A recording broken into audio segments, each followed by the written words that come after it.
15장 여포의 죽음. 화병으로 자리에 누운 원술은 손책이 조조와 유비의 손을 잡고 함께 쳐들어온다는 소식을 듣고는 눈앞이 캄캄해졌어요. 수춘성을 빼앗기더라도 내 금은보화를 빼앗길 수는 없다. 나는 보물들을 가지고 몸을 피할 것이니 너희들은 여기에 남아 성을 지키도록 하거라.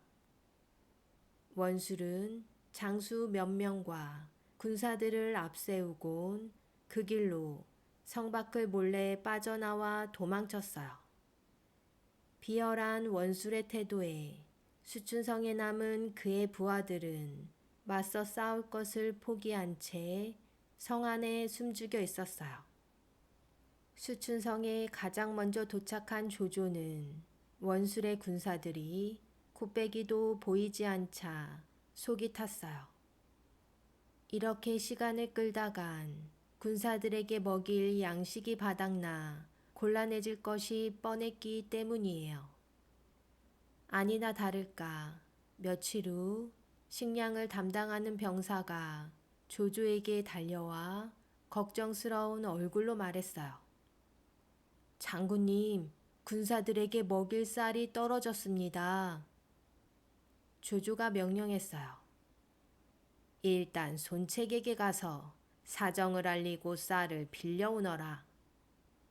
급한 대로 손책에게 쌀을 빌려왔지만 10만 명이 넘는 조조의 군사들이 먹기에는 3일도 부족했어요.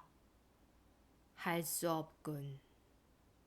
꽤 많은 조조는 무언가 결심한 듯 입술을 다부지게 다물었어요.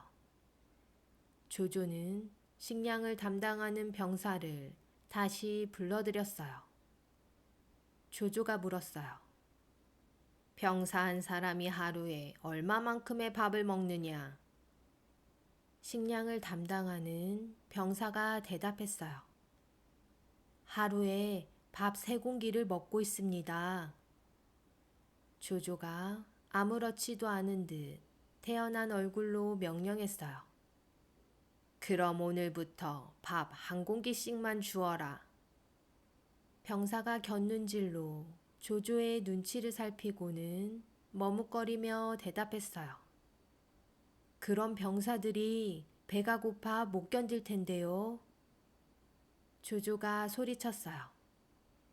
잔말 말고 시키는 대로 하거라. 조조는 얼굴을 찡그리며 병사를 향해 밖으로 나가라는 듯 손을 휘휘 내저었어요. 그날부터 조조의 명령대로 병사들에게 하루에 밥 1공기씩만 주어졌어요. 그러자 병사들은 웅성웅성대며 투덜대기 시작했어요. 아니, 우리가 무슨 애야? 하루 종일 밥 1공기 먹고 어떻게 싸우라는 거야? 배가 고파 서 있을 기운도 없네. 군사들의 불만은 하루하루 커져가더니 나중에는 조조에게로 향했어요. 여기 있다가는 굶어 죽게 생겼는데 조조 장군은 도대체 뭐 하는 거야? 그렇게 지낸 지 나흘째 되던 날 조조는 식량을 담당하는 병사를 불러들였어요. 조조가 병사에게 나지막히 말했어요. 내가 너를 빌려 군사들의 불평을 가라앉히려고 한다. 네? 저를 빌린다고요? 병사가 무슨 말인지 모르겠다는 듯 고개를 갸우뚱하며 조조를 쳐다보았어요. 미안하구나. 고향에 있는 너의 가족들은 내가 잘 돌봐줄 테니 걱정하지 말거라. 조조는 낮은 목소리로 그를 향해 중얼거리고는 칼을 높이 치켜들어 병사의 목을 단칼에 베어버렸어요. 억울하게 죽은 병사의 머리는 창 끝에 매달려 조조의 진영 한가운데에 걸렸어요. 그 밑에는 다음과 같은 글이 붙어 있었어요. 그동안 식량 담당자가 쌀을 빼돌리는 바람에 군사들에게 주어지는 밥의 양이 적었다. 앞으로는 정상적으로 밥이 지급될 것이니 힘을 내서 싸워라. 글을 읽은 군사들은 조조를 원망했던 일을 부끄러워했어요. 그러면 그렇지. 저놈이 쌀을 빼돌린 것도 모르고 괜히 장군님을 원망했네. 그날 아침 밥을 2공기씩 받아먹은 군사들은 마치 평소보다 2~3배로 배불리 먹은 것처럼 기분이 좋아졌어요. 이때를 놓치지 않았던 조조는 군사들에게 명령했어요. 모두들 있는 힘을 다해 수춘성을 쳐라. 이번엔 끝장을 내자. 배불리 먹은 군사들은 함성을 지르며 수춘성을 공격하기 시작했어요. 단단한 돌로 높게 담이 쌓여진 수춘성은 금세 허물어졌고 조조의 군사들은 개미떼처럼 성벽을 기어올라 문지기를 죽이고 성문을 열었어요. 굳게 닫혀있던 성문이 활짝 열리자 조조의 군사들이 성 안으로 쏟아져 들어갔어요. 원술의 군사들은 맞서 싸울 생각조차 하지 못하고 조조에게 순순히 항복했어요. 그렇게 수춘성을 차지한 꽤 많은 조조는 손책의 부대를 돌려보낸 뒤 여포와 유비를 불렀어요. 두 사람은 지난 일을 잊어버리고 화해하시오. 여포 장군, 소패성을 유비 장군에게 다시 돌려주는 것이 어떻겠소? 조조와 유비의 도움으로 서주성을 지킬 수 있었던 여포는 마지못해 고개를 끄덕였어요. 그렇게 모두 각자 자신이 왔던 곳으로 되돌아갔어요. 조조는 소패로 떠나려는 유비를 조용히 불렀어요. 그러고는 귓속말로 속삭였어요. 호랑이를 잡으려면 호랑이 굴로 들어가야 하오. 내가 유비 장군을 소패성으로 보낸 것은 여포를 잡기 위함이니 그를 공격할 수 있는 좋은 기회가 오면 나에게 연락을 주시오. 유비는 한수를 더 보는 조조의 생각에 흠칫 놀라며 고개를 끄덕였어요. 그렇게 조조는 허창으로, 유비는 소패로, 여포는 서주로 돌아간 후 여러 달이 흘렀어요. 여포는 밤낮 없이 술을 마시고 자신의 마음에 들지 않는다며 신하들을 죽이고 백성들을 괴롭혔어요. 서주 땅의 백성들은 난폭한 여포가 하루빨리 죽어 그의 손에서 벗어나기만을 바랬어요. 유비가 조조에게 편지를 보낸 것은 바로 그때였어요. 서주의 백성들은 여포의 괴롭힘으로 하루하루 지옥 같은 생활을 하며 여포가 죽기만을 손꼽아 기다리고 있습니다. 지금이 기회입니다. 장군과 제가 서주를 공격한다면 서주 백성들도 우리를 도울 것입니다. 편지를 받아든 조조의 얼굴에 미소가 번졌어요. 미련한 여포놈, 이제 너를 죽일 때가 되었구나. 조조는 하우돈, 여건, 이정과 함께 5만의 군사를 이끌고 서주로 향했어요. 조조와 유비가 서주로 쳐들어온다는 소식을 들은 여포는 손에 잡히는 물건들을 모조리 집어던지며 분노했어요. 조조와 유비 놈이 한통속이 되어 나를 잡아먹으려 드는구나. 내 유비 이놈부터 아작을 내줄 것이다. 여포는 그의 부하장수 고순에게 서주성을 지킬 것을 명령하고 군사들을 이끌고 소패성으로 향했어요. 여포가 쳐들어온다는 소식을 들은 유비는 신하들을 불러 말했어요. 조조의 군사들이 도착할 때까지 절대 성 밖으로 나가서는 안 된다. 관우, 장비, 미축은 각각 동서남북에 있는 성문을 맡아 개미새끼 한 마리도 성 안으로 들어오지 못하게 하라. 여포는 소패성 안에 있는 유비를 향해 욕을 하고 화살을 쏘았지만 유비는 꼼짝도 하지 않았어요. 그때였어요. 병사 하나가 헐떡거리며 달려와 여포에게 보고했어요. 장군님, 큰일 났습니다. 조조의 군사가 서주성을 점령하고 이곳으로 오고 있다고 합니다.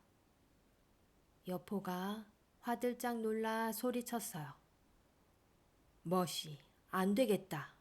일단 조조부터 상대해야겠다. 여포가 말을 돌리자 소패성 안에서 이를 지켜보던 유비가 명령했어요. 여포의 군사가 움직이는 것을 보니 조조의 군사들이 왔음이 분명하다. 미축은 남아 성을 방어하고 관우와 장비는 나를 따라 여포를 무찌르자. 그렇게 유비 삼형제는 성문을 열고 나가 여포를 향해 달려갔어요. 여포를 죽여라. 유비 삼형제의 등장에 여포는 크게 당황했어요. 조용했던 전쟁터는 유비 군사들의 함성 소리와 여포 군사들의 비명 소리로 쩌렁쩌렁 울렸어요. 관우와 장비가 칼과 창을 휘두르며 나아가니 여포 군사들의 시체가 산더미처럼 쌓이고 그들의 피가 땅을 붉게 물들었어요. 그때였어요. 관우와 장비로 모자라 여포 군사들 뒤로 조조의 부하장수 하우돈이 다가왔어요. 진궁이 여포에게 말했어요. 안 되겠습니다. 서주를 버리고 하비로 갑시다. 하비성은 산 중턱에 있어 방어하기 쉽습니다. 진궁의 말에 여포가 눈물을 글썽거리며 고개를 끄덕였어요. 그렇게 여포가 군사를 이끌고 하비성으로 도망치는데 어떻게 알았는지 관우가 나타나 여포의 앞을 가로막으며 소리쳤어요. 내 이놈, 어딜 도망가느냐? 청룡 언얼도를 든 늠름한 관우의 모습을 본 여포는 온몸에 힘이 빠지고 눈앞이 캄캄해졌어요. 관우는 제가 맡겠습니다. 어서 하비성으로 몸을 피하십시오. 여포의 부하장수 장료였어요. 여포는 그렇게 장료만 홀로 남겨둔 채 뒤도 돌아보지 않고 하비성으로 달아났어요.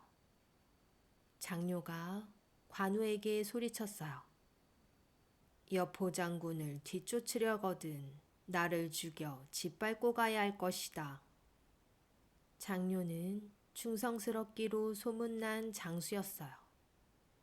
따뜻한 마음을 가진 관우는 차마 용맹한 장수 장료를 내리칠 수 없었어요. 관우는 머리 높이 치켜들었던 청룡 언얼도를 내리며 말했어요. 여포는 이미 도망쳤는데 내가 그대를 죽여 무엇하겠소. 어서 가시오. 그렇게 장료는 관우 덕분에 목숨을 건질 수 있었어요. 내가 관우에게 엄청난 빚을 졌구나. 일찍이 저런 사람을 주인으로 섬겼더라면 이렇게 괴롭지는 않았을 텐데. 여포의 뒤를 따르는 장료의 발걸음은 그 어느 때보다 무거웠어요. 사방이 산으로 둘러싸인 요새와도 같은 하비성에 머물게 된 여포는 그동안 긴장했던 마음을 풀고 날마다 술을 마셨어요. 술을 더 가져와라. 어서. 이미 술에 취한 여포는 꼬부라진 혀로 소리를 지르며 술을 더 가져오라는 소리만 해댔어요. 진궁이 말렸어요. 장군, 지금은 술이나 마실 때가 아닙니다. 조조와 유비가 또 쳐들어올지 모르니 군사들을 훈련시키고 이 성을 지켜야 합니다. 여포가 바닥에 널브러진 채 술잔을 들이키며 대꾸했어요. 걱정할 거 없다. 산 중턱에 있는 이 성을 무슨 수로 쳐들어온다는 말이냐. 진궁이 얕은 숨을 내뱉고는 여포를 차분한 목소리로 타일렀어요. 하비성이 요새이긴 하지만 그들이 이곳을 빼앗지 못한다는 법은 없습니다. 여포가 술잔을 집어던지며 소리쳤어요. 걱정도 발자군. 듣기 싫으니 닥치시오. 진심 어린 진궁의 말에도 여포는 하찮게 대답하며 연거푸 술만 들이켰어요. 조조의 공격에 날이 갈수록 위기를 느낀 진궁은 남은 방법은 원술에게 도움을 청하는 것뿐이라 생각했어요. 진궁은 원술에게 사신을 보내 다시 사돈을 맺자고 애원해 보기로 했어요. 원술에게로 향한 사신은 지금 당장 여포를 도와주지 않으면 원술에게도 화가 미칠 것이니 너그러운 마음을 가져달라 간곡히 부탁했어요. 이제 와서 다시 사돈이 되자는 여포의 말에 기분이 떨떠름했던 원술은 여포의 딸을 먼저 보내면 그때 가서 군사를 보내주겠다고 약속했어요. 사신은 기뻐하며 여포에게 원술의 말을 전했어요. 여포는 자신의 딸이 조조의 포위망을 뚫고 안전하게 원술에게 갈 수 있도록 직접 나서기로 했어요. 여포는 딸에게 속옷을 두둑히 입힌 후 그 위에 갑옷을 씌우고는 자신의 등에 딸을 붙잡아 메고 적토마 위에 올랐어요. 성문이 열리자 여포는 한 마리의 맹수처럼 칠흑 같은 어둠 속으로 쏜살같이 튀어나갔어요. 겨울밤 차가운 공기가 여포의 몸을 감싸며 가슴까지 서늘해졌어요. 그렇게 10여 킬로미터를 달린 여포는 이 정도면 조조의 포위망에서 벗어났겠다 생각했어요. 그 순간 사방에서 북소리가 들리더니 하얗게 쌓인 눈 뒤에서 남자 둘이 나타났어요. 장대같이 커다란 키의 남자와 멧돼지처럼 듬직한 체격의 남자, 바로 관우와 장비였어요. 여포는 빠른 속도로 도망치기 시작했어요. 그런 여포의 눈앞에 그를 막아서는 자가 있으니 유비였어요. 정면에서 마주친 여포와 유비 삼형제가 서로 뒤엉켜 싸우는데 여포가 아무리 용맹스러운 장수라 해도 등에 업힌 딸이 혹여나 다칠까 신경 쓰여 과감히 싸우지 못했어요. 그러던 중 조조가 허저까지 이끌고 달려와 여포를 압박하니 사방으로 여포에게 창을 겨루는 이가 가득했어요. 안 되겠다. 돌아가자. 여포는 하는 수 없이 말머리를 돌려 하비성으로 달아났어요. 이날 이후 여포는 싸울 생각도 군사를 훈련할 생각도 하지 않은 채 밤낮을 가리지 않고 술만 마셔댔어요. 그렇게 술잔만 기울이며 산 지 여러 날 우연히 거울을 들여다본 여포는 망가진 자신의 얼굴을 보고는 깜짝 놀랐어요. 이게 누구냐? 내가 나를 못 알아볼 정도로 얼굴이 엉망이구나. 여포는 술독에 빠진 듯 벌겋게 달아오른 자신의 얼굴을 보고는 깜짝 놀랐어요. 여포는 그 즉시 성 안에서 절대 술을 마시지 말라 부하들에게 명령했고 여포 역시 술을 입에 대지 않았어요. 그러던 어느 날 여포가 아끼는 말을 맡아 기르는 후성에게 생각지도 못한 일이 생겼어요. 후성의 부하 하나가 그가 맡아 기르던 말 15마리를 모두 훔쳐 성 밖으로 달아난 거예요. 말이 없어진 것을 눈치챈 후성은 즉시 그를 뒤쫓았고 말을 훔친 부하를 죽이고는 잃었던 말을 모두 되찾았어요. 하마터면 여포의 말을 잃어버리고 큰 벌을 받을 뻔했던 후성은 친구들과 기쁜 마음을 나누고 싶었어요. 후성은 오래전 집에서 담가두었던 술을 친구들에게 대접하고 싶었어요. 후성은 여포를 찾아가 술을 마셔도 되냐 물었어요.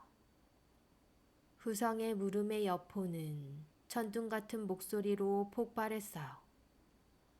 내가 금주령을 내린 걸 뻔히 알면서 네 놈이 내 명령을 거역해도 되는지 묻는 것이냐?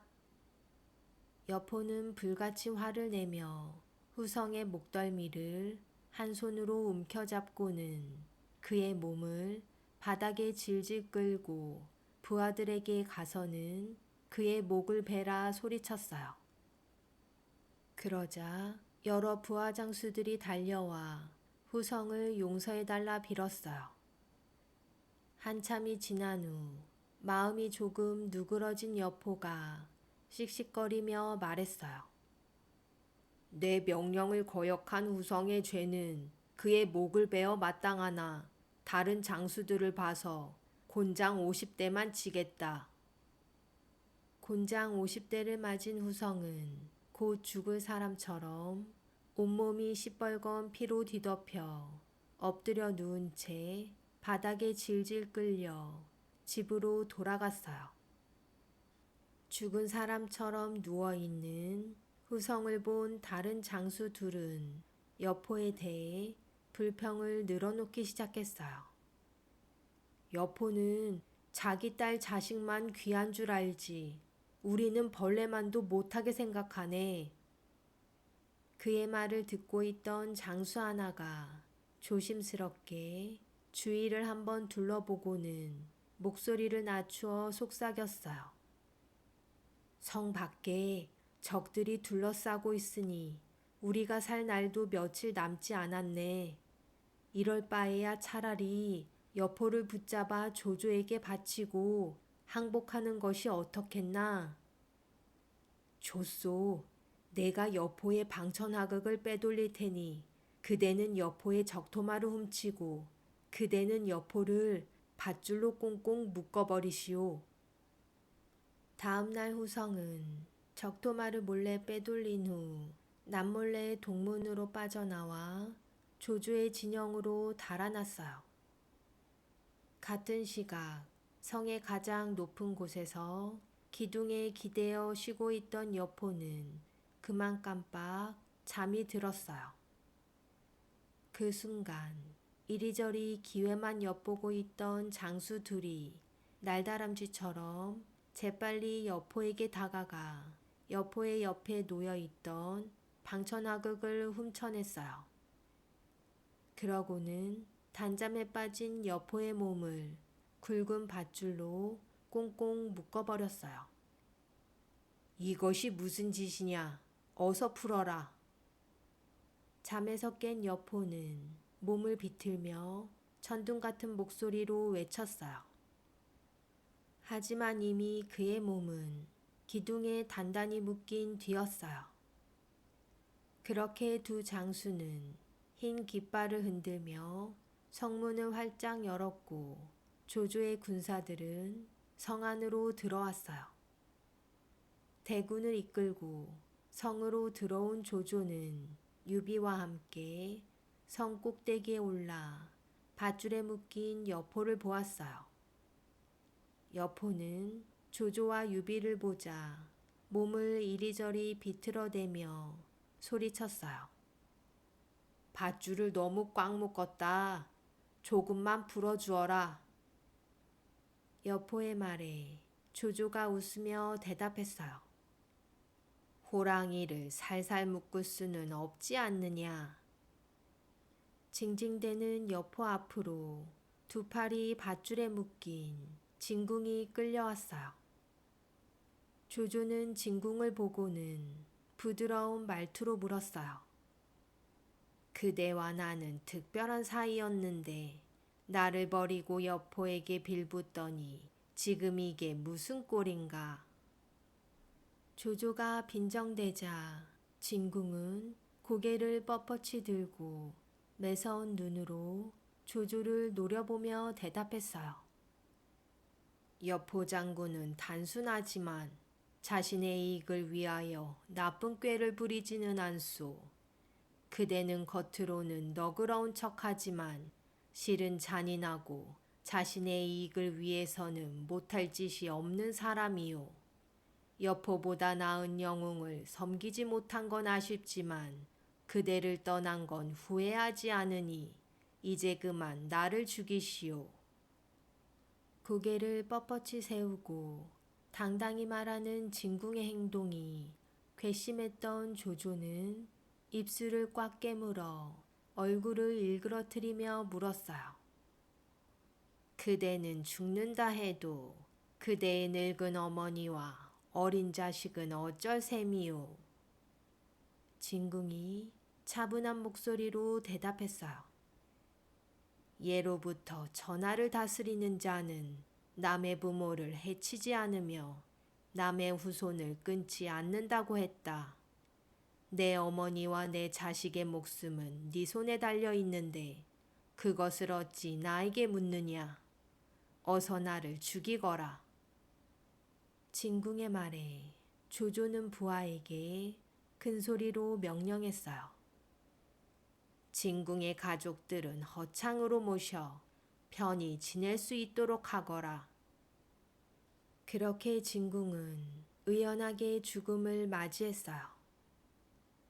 그 사이 여포는 유비를 불러 조용히 속삭였어요. 그대는 지금 높은 사람이 되어 조조와 나란히 서 있고 나는 죄수가 되어 땅바닥에 엎드려 있으니 그대가 나를 위해 조조에게 뭐라 한마디 해주시오. 여포가 눈알을 사방으로 굴리며 다급한 목소리로 부탁했지만 유비는 아무런 대꾸 없이 고개만 끄덕였어요. 조조가 여포의 앞으로 다가오자 여포는 몸을 움츠리며 그에게 애원했어요. 조조 장군, 나는 이미 장군께 항복한 몸이오. 장군에게 충성을 맹세하고 장군의 부하가 되어 나라를 구하는 데 도움이 되겠소. 장군, 내 장군의 개가 되어 충성을 다할 것이니 부디 목숨만 살려주시오. 여포의 말에 조조는 고개를 갸웃하며 유비에게 물었어요. 여포의 솜씨가 탐나기는 한데 그대는 어떻게 생각하오? 유비가 차가운 목소리로 태연하게 대답했어요. 장군께서는 정원과 동탁의 일을 벌써 잊으셨습니까? 배신을 밥 먹듯 하는 여포를 곁에 두시면 장군의 목도 여포에 의해 달아날 것입니다. 유비 이놈아, 네 놈이야말로 믿을 수 없는 놈이구나. 내가 화를 쏘아 네 놈을 살려주었는데 너는 어찌 은혜를 잊고 나에 대해 막말을 짓거리느냐. 여포가 고래고래 악을 쓰며 유비를 욕하자 조조는 당장 여포를 끌어내 목을 치라 명령했어요. 여포는 발버둥치며 달아나려 했지만 소용없었어요. 매섭게 차가운 바람에 온몸이 움츠려드는 추운 겨울날, 시퍼런 칼날에 여포의 목은 잘리고 말았어요.